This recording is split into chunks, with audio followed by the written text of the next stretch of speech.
Welcome back to the Dershow. Today is what you can call an anticipatory news show. The major items in the news are about to occur. They haven't occurred yet. Presidential candidate Harris is about to pick her vice presidential choice. Apparently, it's now down to 2 or 3. We're not sure. By tomorrow's show, of course, we'll know. Also, Iran has said it will attack Israel, but it hasn't yet, at least as of the time of this show.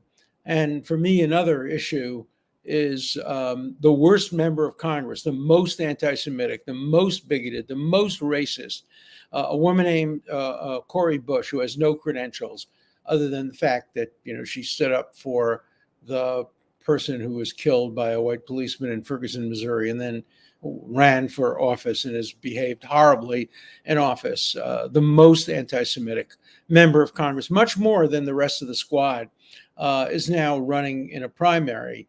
And we'll have a sense tomorrow, maybe we won't know the result of the election by tomorrow, but the election is tomorrow. The worst thing about it is that the leaders of the Democratic Party, including the Democratic leader in the House of Representatives and the deputy Democratic leader in the House of Representatives, are endorsing her.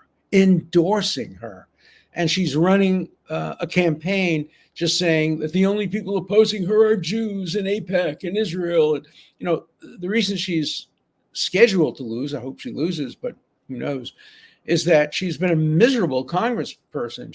She voted against all kinds of bills that would have benefited the people of St. Louis, Missouri. In fact, the issue of Israel is hardly even an issue in that campaign, but she's campaigning against Israel.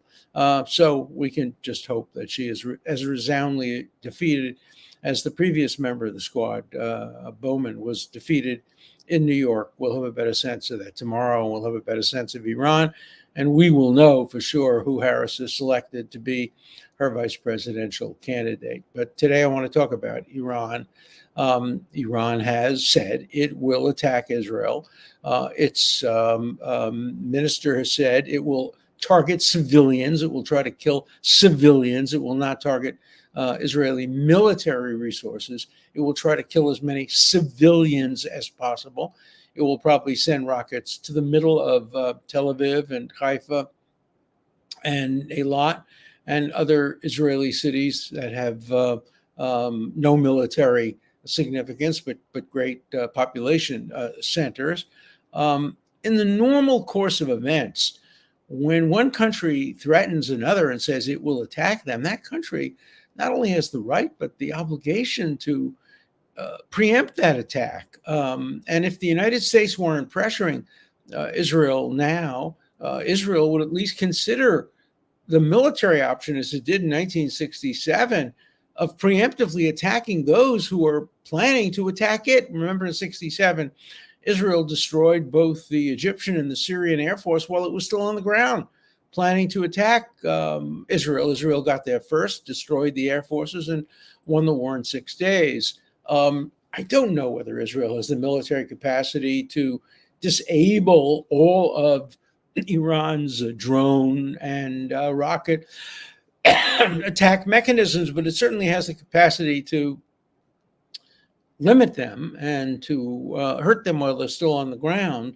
Look, Israel had the capacity, if it did, nobody is admitting it, to kill the head of Hamas in Iran in protective custody while it was in a guest house by according to New York Times reports, planting a bomb months in advance, knowing that he was likely to stay there. So I'm sure Israeli intelligence can do a lot to soften the impact of an attack by Iran. But apparently President Biden has said to Netanyahu, look, if you don't do anything, we'll help defend you against Iranian drones and Iranian rockets, like we did in April when 300 of such missiles were sent toward Israel.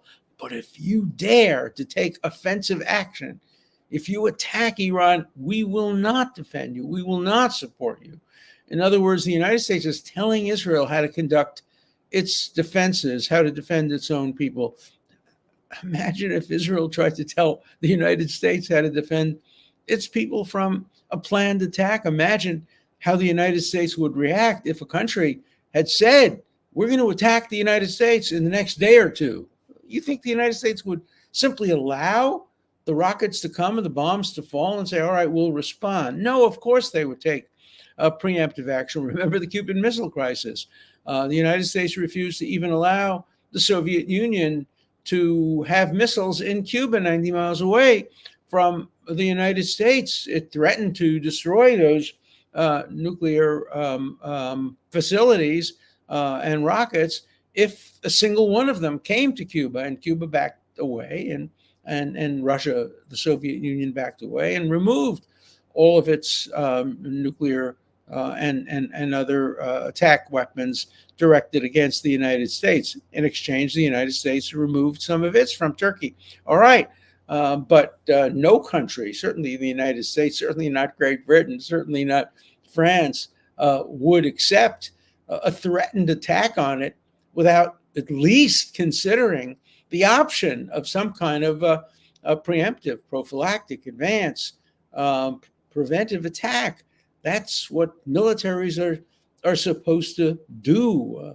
It would have been great if Great Britain had preemptively attacked Nazi Germany when it was still weak in 1935. And this is not quoting from me, this is quoting from Goebbels, the propaganda minister of Germany, who wrote in his diary that we fully expected Britain and France to march against us when we threatened and we violated the Versailles Treaty and started building up our armaments in violation of that treaty. We fully expected that Germany would be attacked by England and France, and they didn't.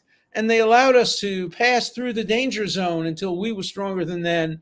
And then, he says, England attacked them. But of course, that's not what happened. What happened is Germany attacked Czechoslovakia, Germany attacked Poland, Germany attacked all of Europe and took over all of Europe except for Great Britain and for the few countries that remain, quote, neutral. Switzerland, neutral. BS.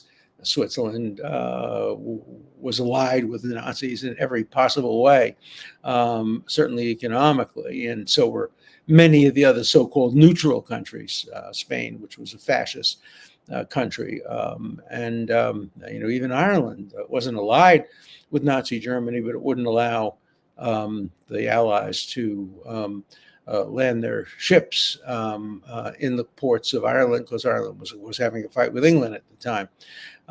But preventive attacks, preemptive attacks are part of what they teach in West Point and at the Naval Academy and in all military schools. I wrote a whole book about it called Preemption, laying out the legal case for when it's appropriate to engage in a preemptive attack. And there's no doubt that the legal case exists here. Go back just to 1983, when Iran declared war on the United States. It engaged in an act of war against the United States. It killed 230 Marines in the Marine barracks in Lebanon. They haven't even bothered to deny it. Yeah, they used their surrogate Hezbollah to do it. And as the result, by the way, the United States put up a bounty of $5 million for the guy who was responsible for organizing the attack on Americans, killing 230 Marines. And finally, Israel came to collect the $5 million last week when it killed the man, the head of Hezbollah, who had planned the attack against the Americans. But instead of giving Israel the $5 million, I don't mean it literally, they didn't have to do that, Biden lectured Netanyahu and said, don't you dare engage in assassinations or preemptive attacks. Oh, that's only for us to do. We killed Soleimani, but you can't kill. We killed Osama bin Laden, but you can't kill the man who not only killed Israelis, 12 Druze teenagers playing soccer, but killed 230 of our people. So preemptive attacks are legal, authorized by law, authorized by the United Nations Charter, authorized by morality. The Bible and historical law says if somebody comes to kill you, rise up and kill him first. That's called preemption. And that's what Israel ought to be entitled to do, but it's not. And, Netanyahu is a gutsy guy, and he often stands up to American threats. But he can't do it in this case because Netanyahu has essentially threatened not to defend Israel, not to help defend Israel if it engages in preemptive warfare, preemptive attacks. And so Israel's hands are tied. It has to absorb the first blow. Now, that's easy to say theoretically, absorb the first blow, but what if it involves killing of 1,000 Israeli civilians? Look, in 1973, Israel had the opportunity to preemptively attack Egypt and Syria because they had spies who indicated to them that Egypt was planning possibly an attack. They didn't know exactly when and where, but they had some sense of it. And Kissinger, who's a friend of mine, who I like very much, told me and said publicly that he warned Israel, you can't do a preemptive attack twice. You did it in 1967, it was successful. Now wait to absorb the first blow. And what was the first blow? The first blow involved the killing of many, many Israeli soldiers in and around the Gaza, in and around where Egypt and Israel intersected. Egypt attacked first, killed many of the people. Many of them were students who were jointly in the military and studying in places like Sderot in the south of Israel. I don't remember exactly the cities where this happened, but in the Sinai.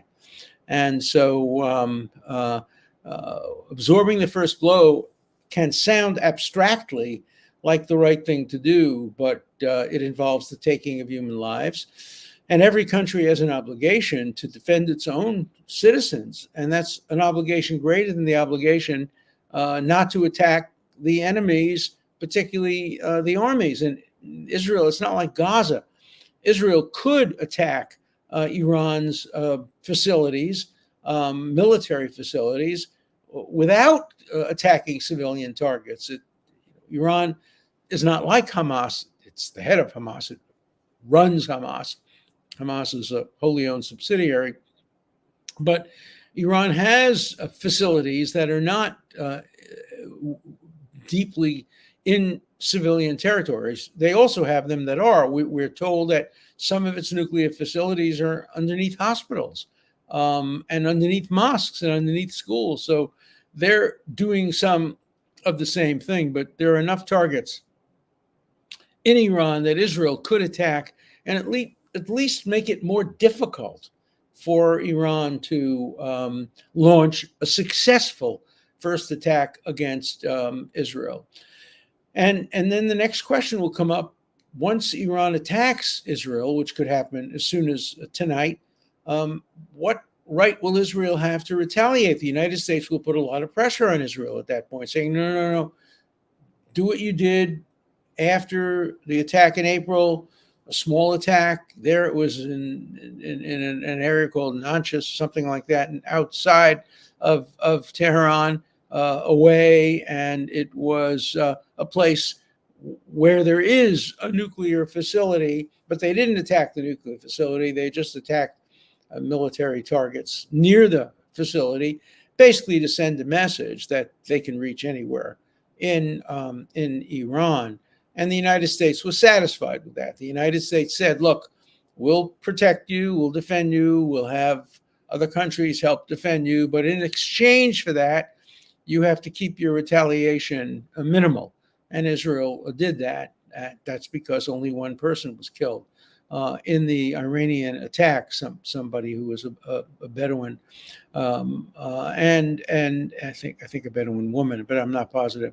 But in any event, and the story has been a little vague because some stories have said nobody was killed, but the initial reporting was that a Bedouin woman was injured and then died. So I don't know which of the stories is accurate, but clearly Iran intended to inflict considerable damage. Their rockets and their drones were targeted not toward the military, but targeted toward civilian centers like Tel Aviv and even Western Jerusalem. Of course, if you attack Jerusalem, you might end up attacking the Al-Aqsa Mosque. In fact, there was a video of one of the Iranian rockets, whether it was a drone or a rocket, I'm not sure, flying over the Al-Aqsa Mosque. Can you imagine what would have happened if an Iranian missile had destroyed the Al-Aqsa Mosque? They, of course, would have blamed it on Israel.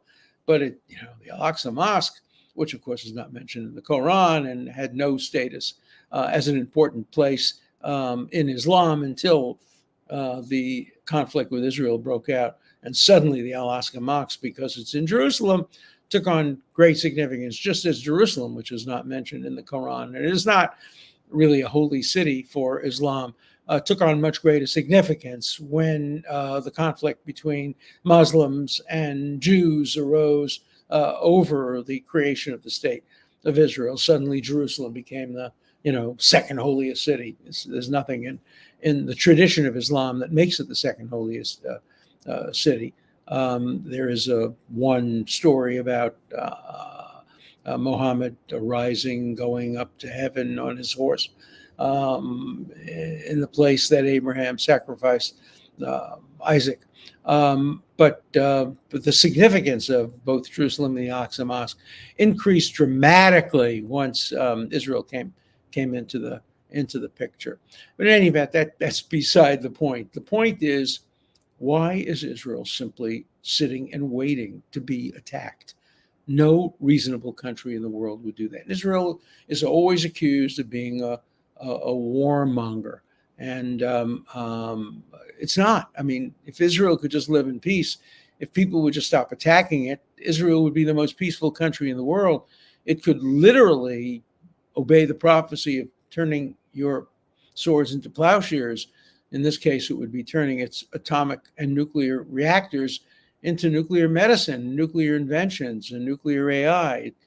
Israel wants to live in peace. It would fight no fights at all if it weren't attacked constantly. But since literally Zionism began, Israel has been under attack, especially when the Grand Mufti of Jerusalem turned the conflict from a conflict over areas of land into a religious conflict, basically saying to the Peel Commission in 1937 and 1938 that Islam is opposed to the establishment of any Jewish state, even the size of a postage stamp, in what was once Muslim land. And so and you can't resolve religious conflicts by compromise. You can resolve land conflicts by compromise, but religious conflicts are absolute, unfortunately, and that's been the source of the largest source of the problem in the Middle East, coupled with, of course, the horrible anti-Semitism that Hamas, Charter, and Hezbollah and other organizations have. You have to read the Hamas Charter someday. It's an appendix to my book, War Against the Jews, and in it I quote fully from the Hamas Charter, which blames the French Revolution on the Jews. It blames World War I on the Jews, actually blames World War II on the Jews, blames everything in the world on the Jews. It's one of the most anti-Semitic documents since the Protocols of the Elders of Zion. And people say, oh, no, we're supporting Hamas. We're not anti-Semites.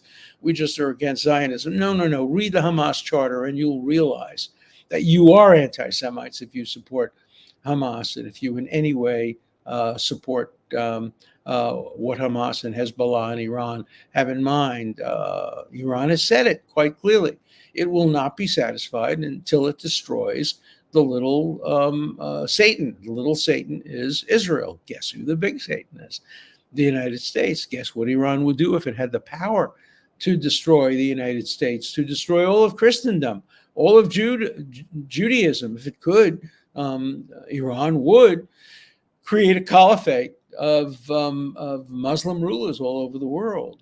It doesn't hide its views on that, but certainly it doesn't hide its views that it would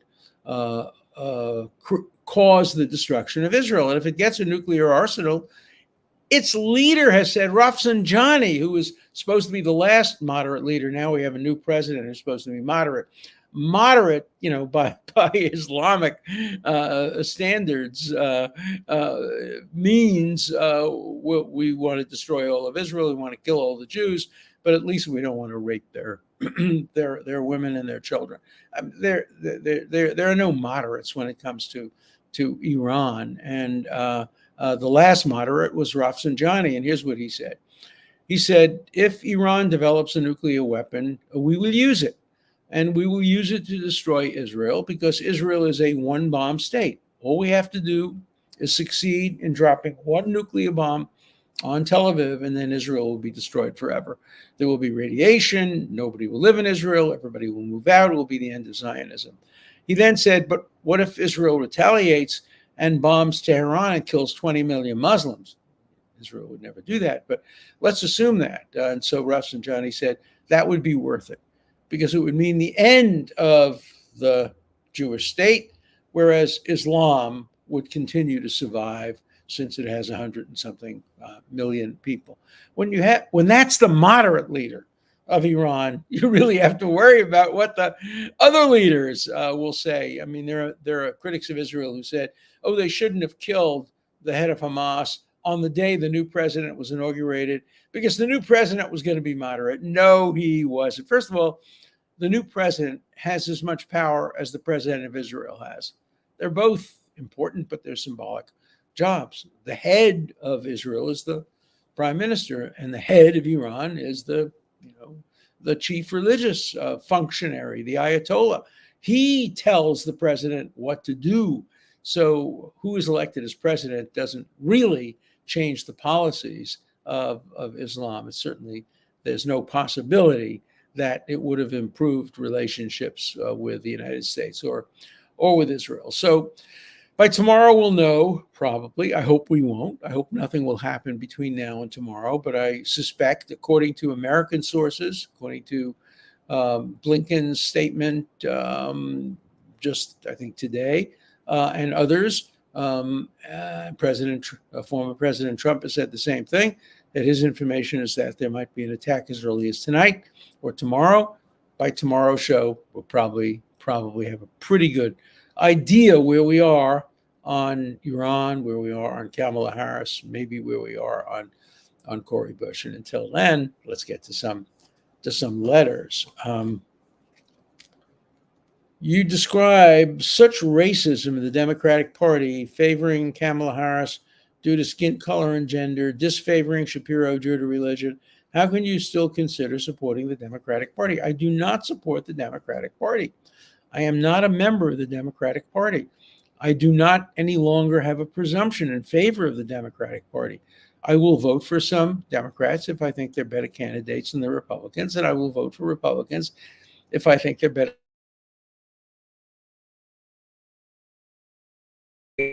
But I no longer consider myself a presumptive Democrat or an automatic Democrat. I've never voted for anything but a Democratic candidate since 1960 when I voted for John Kennedy. If I had my vote to do over again, I would now vote for Mitt Romney over President Biden. I'm sorry, for President Obama for his second election. But I will decide who to vote, Democrat or Republican, election by election. Okay.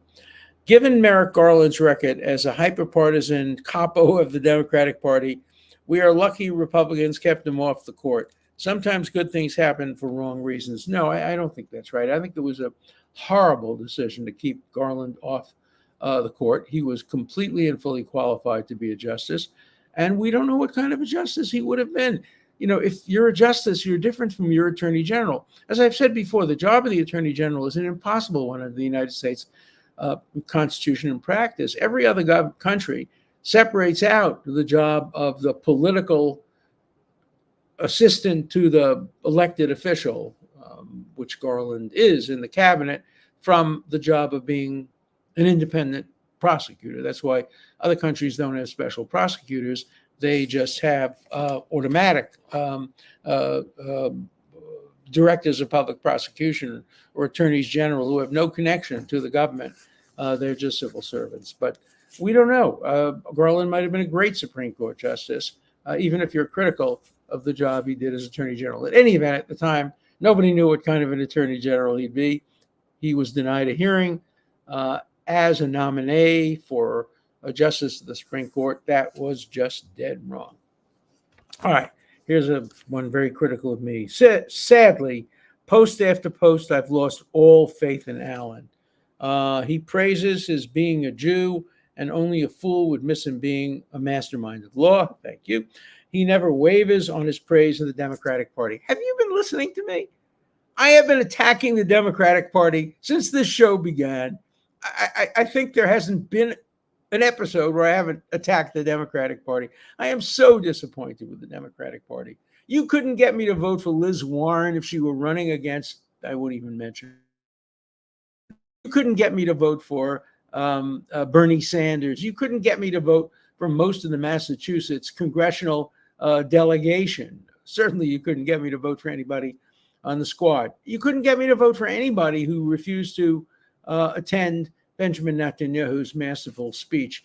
You certainly couldn't get me to vote for Nancy Pelosi, who idiotically said that it was the worst speech any foreign leader ever gave, and now wants to put Joe Biden on Mount Rushmore. Hey, let me be very clear.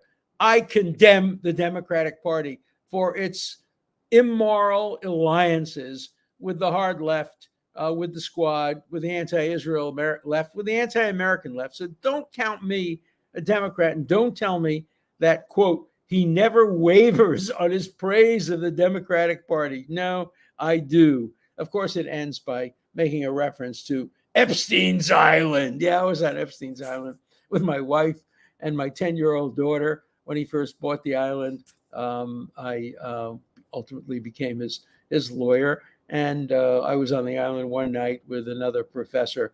We had dinner. Nobody else was on the island. There were no young women or anybody else on the island. But yes, I was on Epstein's Island with my wife. Yeah.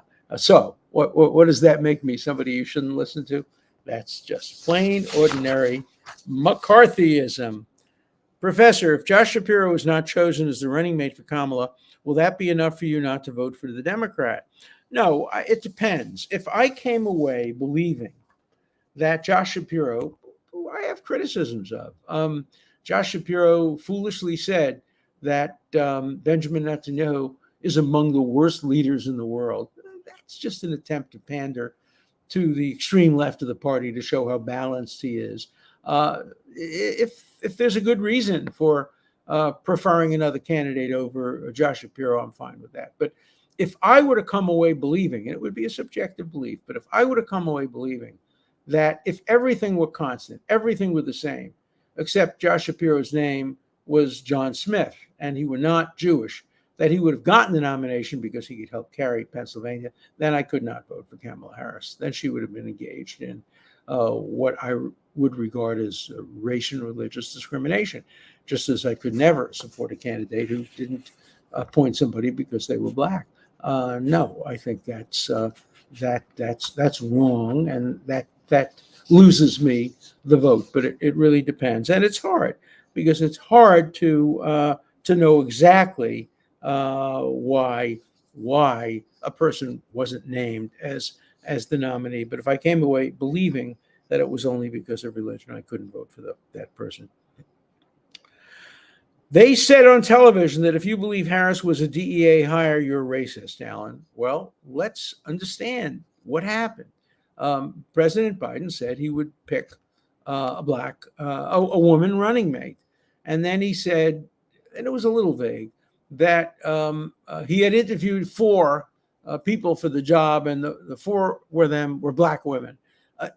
He seemed to have suggested before picking Kamala Harris that he was going to pick a Black woman. And if that's the case, it's not a merit appointment.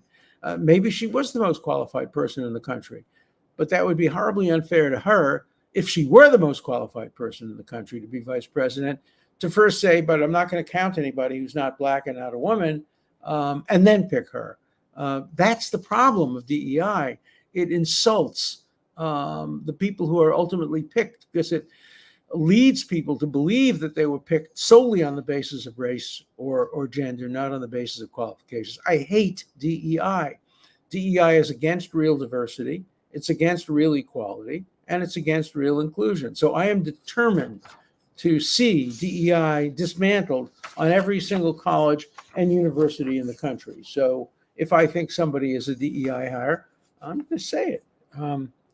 Let's see. And then the next question is related to that. If I had hired someone solely because of their race, I would be sued for discrimination. Aren't there laws against that? There are laws against that. The laws are a little vague because they can say you can hire a person because of their race, but you can't refuse to hire a person because of their race. But of course, the two are two sides of the same coin in many instances. Alan, your opinion is so opposite of most liberals. It's nice to listen to a voice of true reason. I knew I was a Republican since I was 8 years old, 1967. Okay.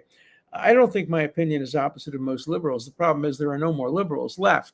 My views are the opposite of most radicals, most progressives, but a true liberal shares my views. The problem is so few people today are genuine liberals, classic liberals who believe in tolerance and openness.